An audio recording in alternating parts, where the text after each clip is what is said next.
베드로전서 3장 12절부터 17절까지 말씀. 주의 눈은 의인을 향하시고 그의 귀는 의인의 간구에 귀 기울이시되 주의 얼굴은 악행하는 자를 대하시느니라 하였느니라. 또 너희가 열심으로 선을 행하면 누가 너희를 해하리요. 그러나 의를 위하여 고난을 받으면 복 있는 자니 그들이 두려워하는 것을 두려워하지 말며 근심하지 말고 너희 마음에 그리스도를 주로 삼아 거룩하게 하고 너희 속에 있는 소망에 관한 이유를 묻는 자에게 대답할 것을 항상 준비하되 온유와 두려움으로 하고 선한 양심을 가지라. 이는 그리스도 안에 있는 너희의 선행을 욕하는 자들로 그 비방하는 일에 부끄러움을 당하게 하려 함이라. 선을 행함으로 고난받는 것이 하나님의 뜻일진데 악을 행함으로 고난받는 것보다 나으니라. 아멘.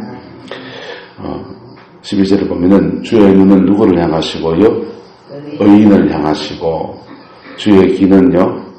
의인의 간구에 귀를 기울이신다 그랬습니다. 할렐루야. 이 말씀이 저와 여러분들의 삶에 이루어지기를 예수님의 이름으로 축복하십니다. 축복합니다. 주님은 의인들을 눈여겨보신다는 거예요. 눈여겨보시고 머리끝 하나까지 세심받으시고, 그리고 예수님의 귀는, 그분의 귀는요, 우리가 기도하는 것에 의인의 간구에 귀를 기울이신다. 근데 주의 얼굴은 뭐한 자를 대하시고 주의 얼굴은 악행하는 자를 대하시고. 여러분, 하나님의 얼굴을 이렇게 대한다고 하는 말이 여기서 무슨 뜻입니까? 여기서는 하나님의 다루심과 심판에 관한 얘기지요. 근데 하나님 그 얼굴빛으로 우리에게 비추사 주의 영광을 온 땅에 알리소서 이럴 때는 그거는 긍정적인 의미잖아요. 그죠? 그런데 지금은 여기서는 하나님이 이렇게 본다는 얘기예요.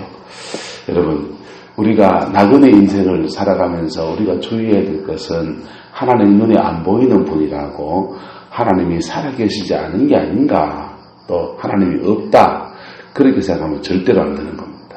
하나님은, 옆 사람 축복하고 얘기합시다. 하나님은 두 눈 시퍼렇게 뜨고 살아계십니다.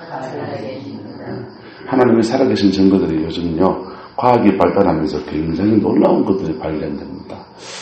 구약 성경에 요나서 있잖아요. 요나가 큰 물고기 뱃속에 들어갔다는데 고래가 나를 삼켰다, 이런 얘기도 있었는데요. 고래는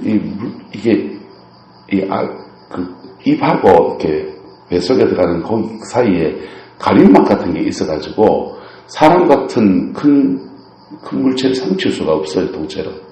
그러니까 이 요나서 이야기는 그냥 이야기지, 그거 진짜 요나가 아수르에 갔겠나, 뭐 이런 얘기가 있었습니다. 근데 이 과학이 발달하면서 놀라운 사실이 발견됐습니다.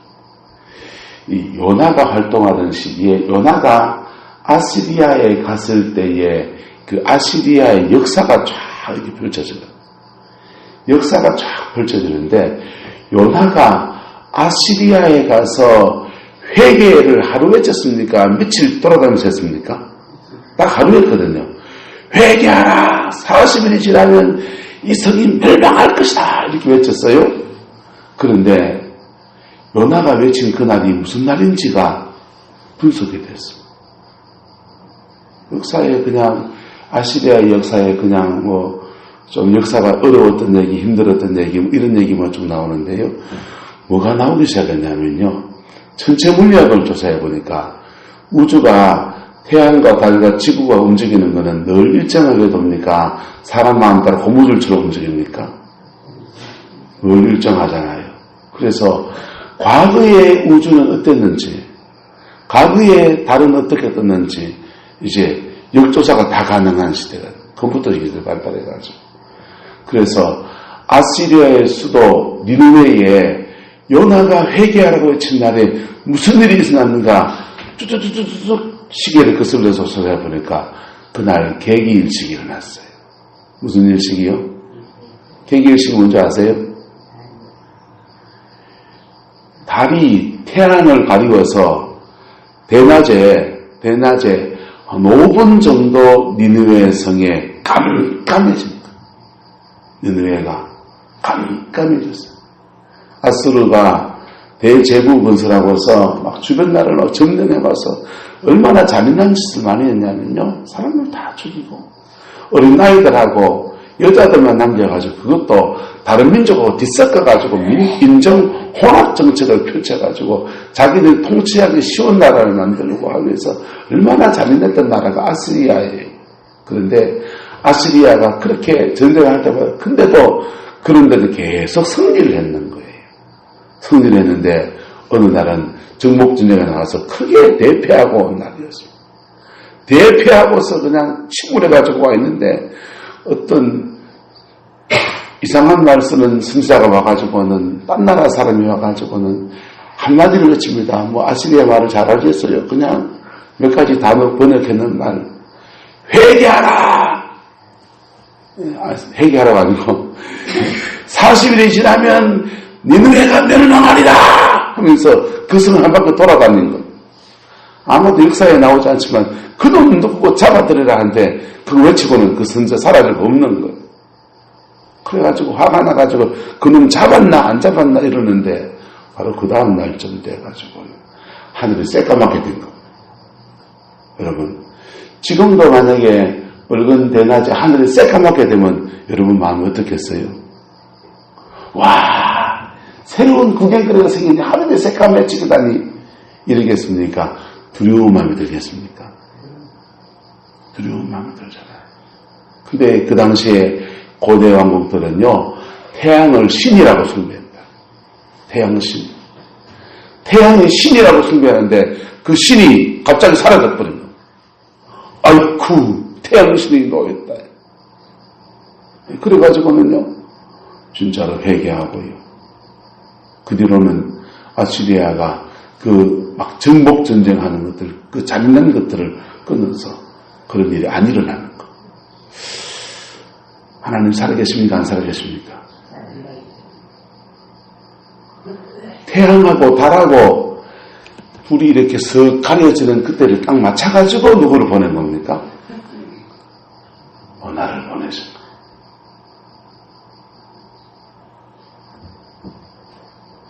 우리가 인생을 살면서 하나님이 계신지 않은가, 없는가, 라고 생각하면서 살아갈 때가 꽤 많이 있습니다. 무신론에는 두 가지가 있어요. 하나는 실천적 무신론이 있고 또 하나는 개념적 무신론이 있어요. 개념적 무신론은 그의 생각 안에서 하나님 인정하지 않는 그런 사람들, 철학자들이 그렇게 있죠. 실천적 무신론은요, 하나님 계시는데 교회 가서 믿을 때는 하나님 믿고 생활을 살 때는요 하나님 좀 떼놓고.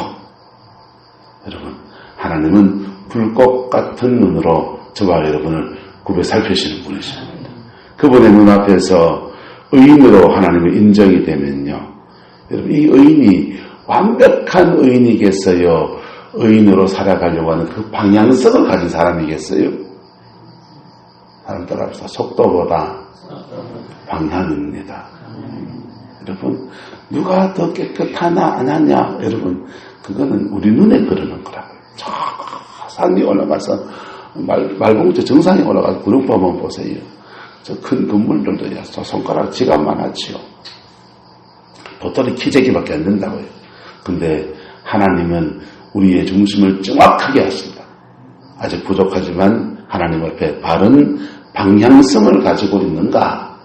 중심이 어떤가? 하나님 달아보시는 거예요. 할렐루야.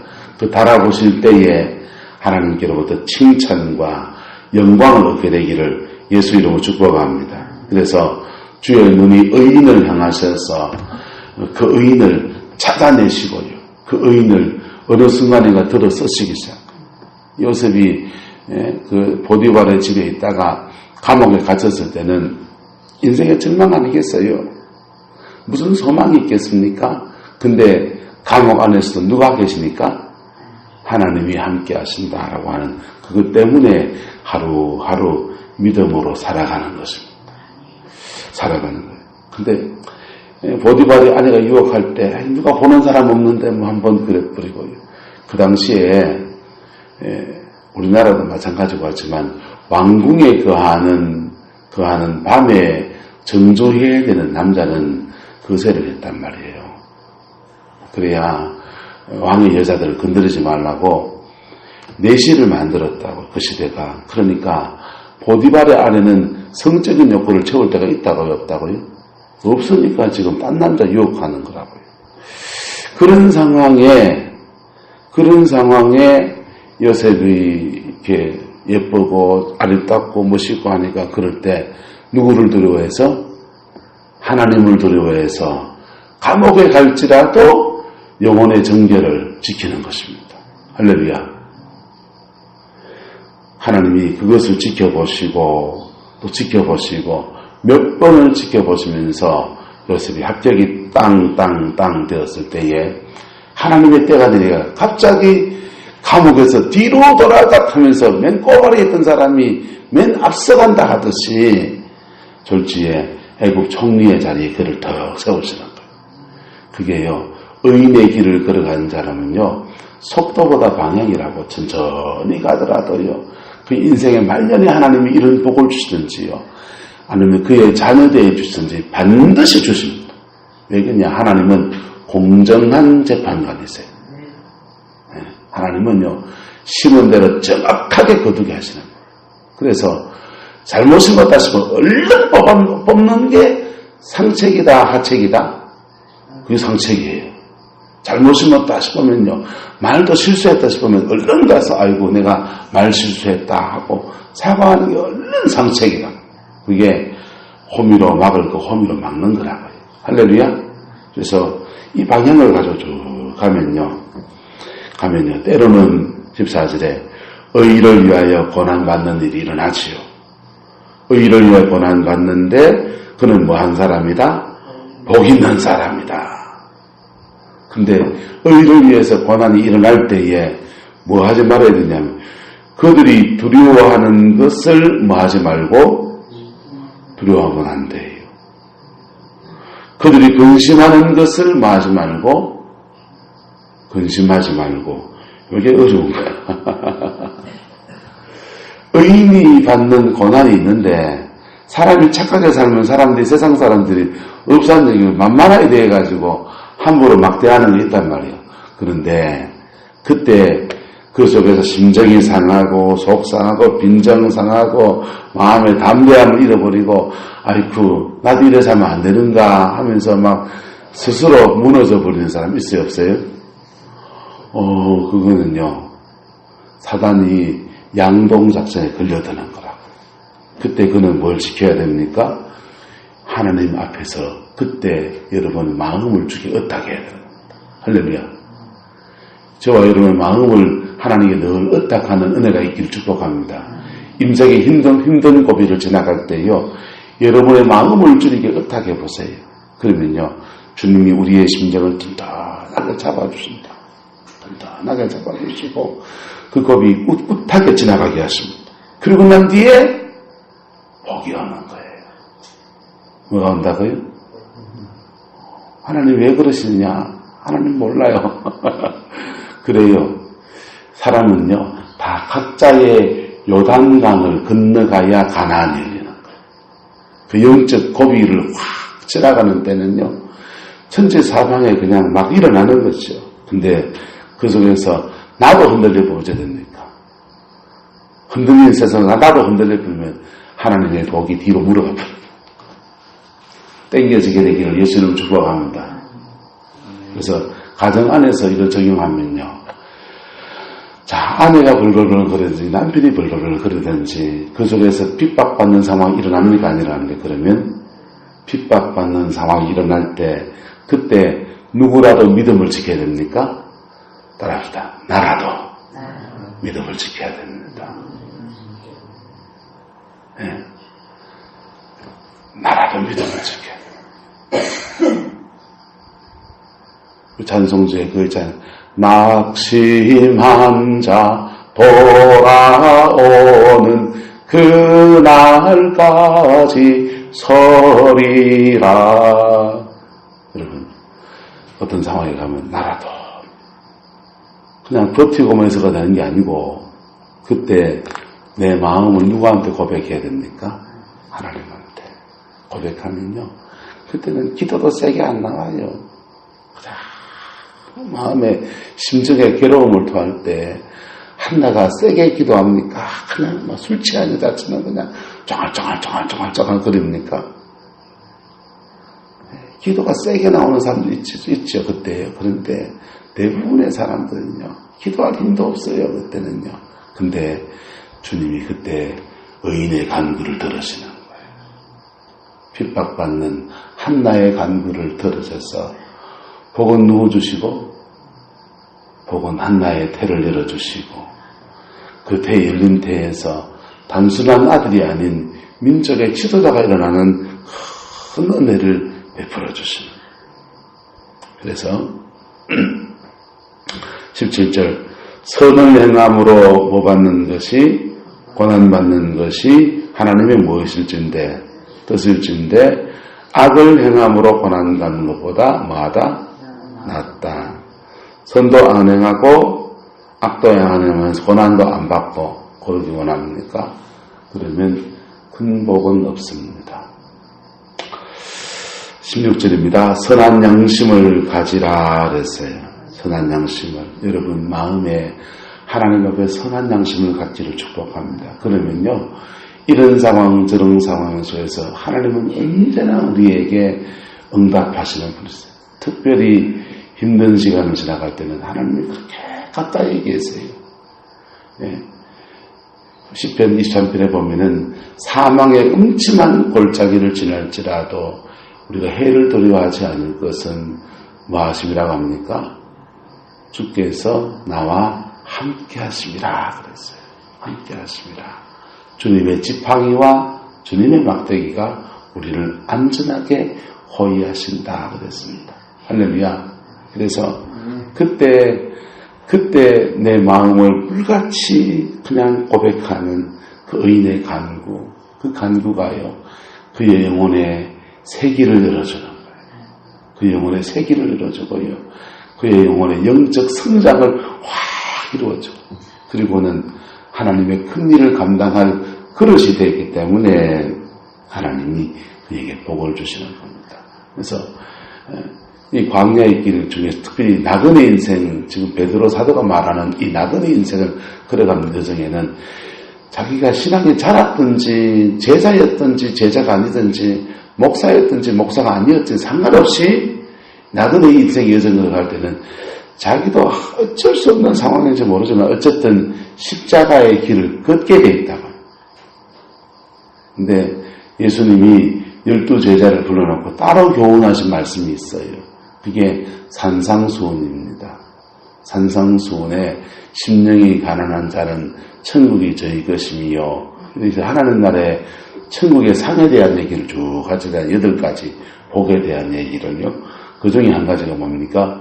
의를 위하여 뭐 받는 자는 핍박받는 자는 천국에서 저희 상이 큼이라 그랬어요.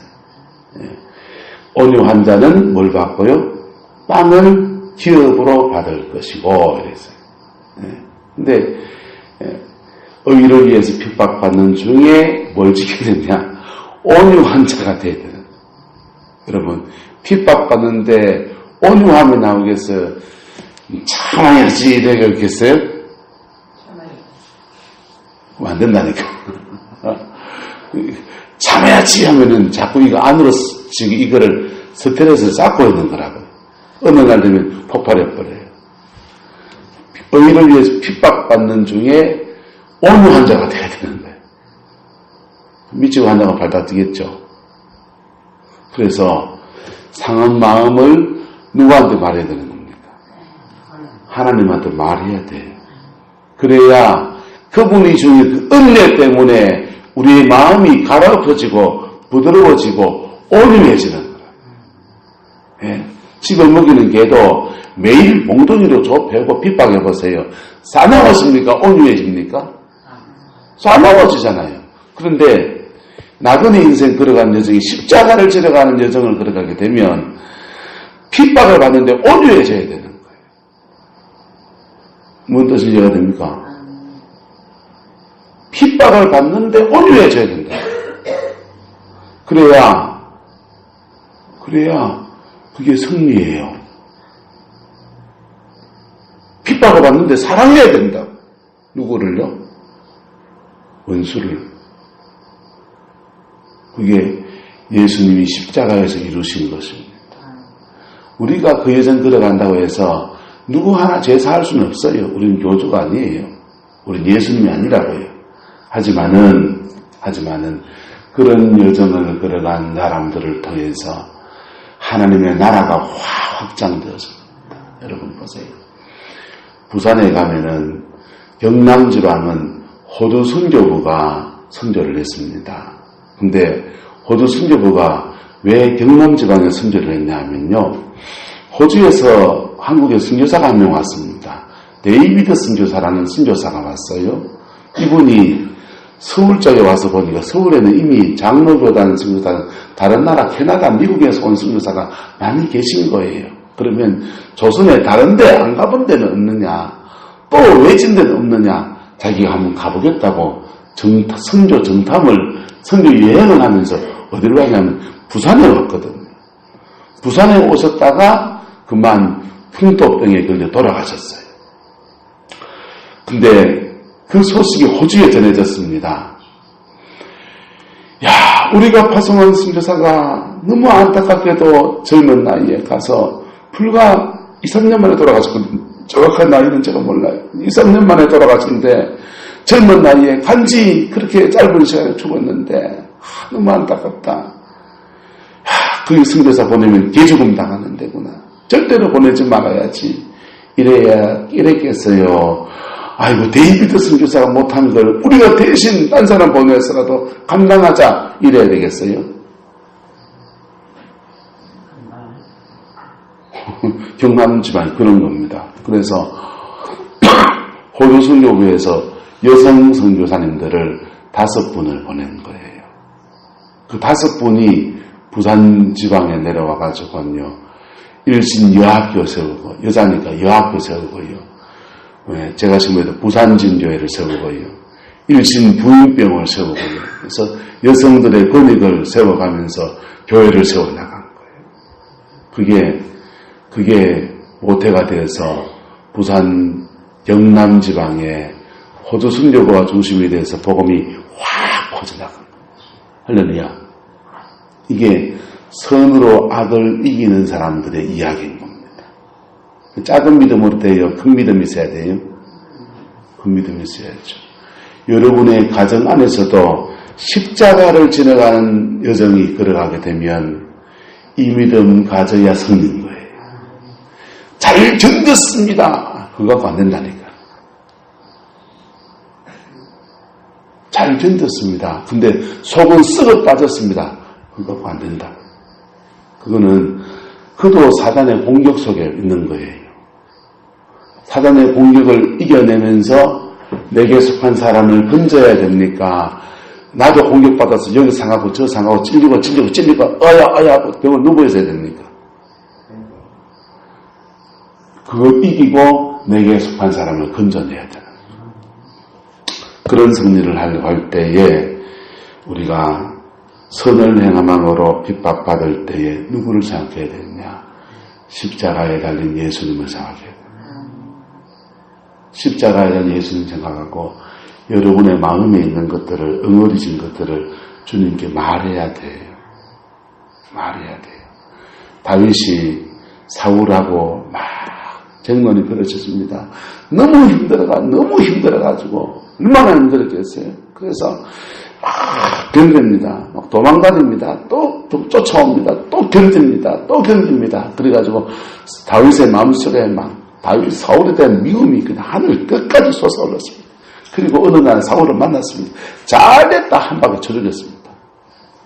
승리입니까? 패배입니까? 그럼 패배라고요.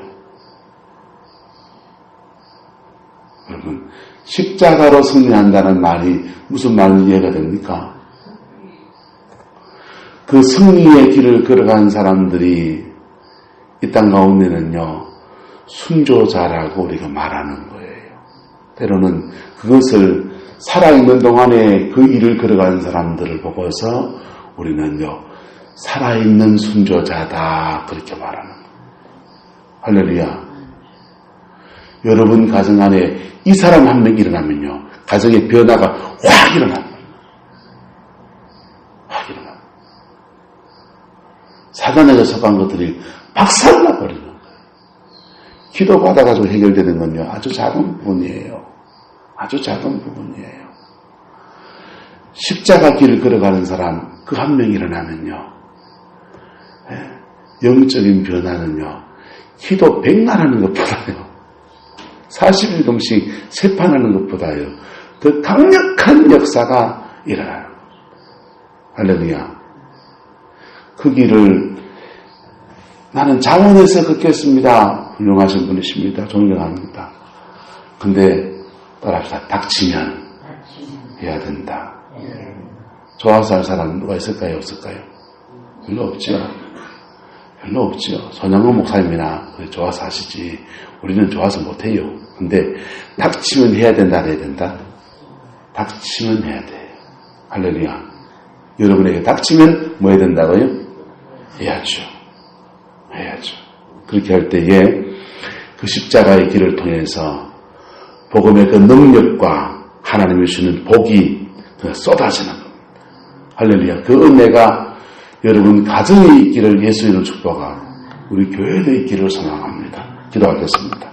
사랑과 은혜가 많으신 아버지 하나님, 주님을 사랑합니다. 주님 의지합니다. 예수님 안에 승리하는 저희들 되게 축복하여 주옵소서.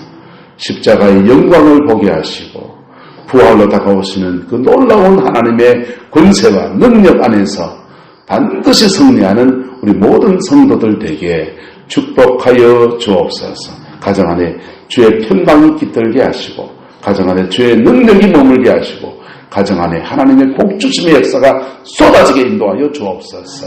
여호와께서 함께해 주시기 원합니다. 예수님 이름으로 축복하며 기도드리옵나이다. 아멘.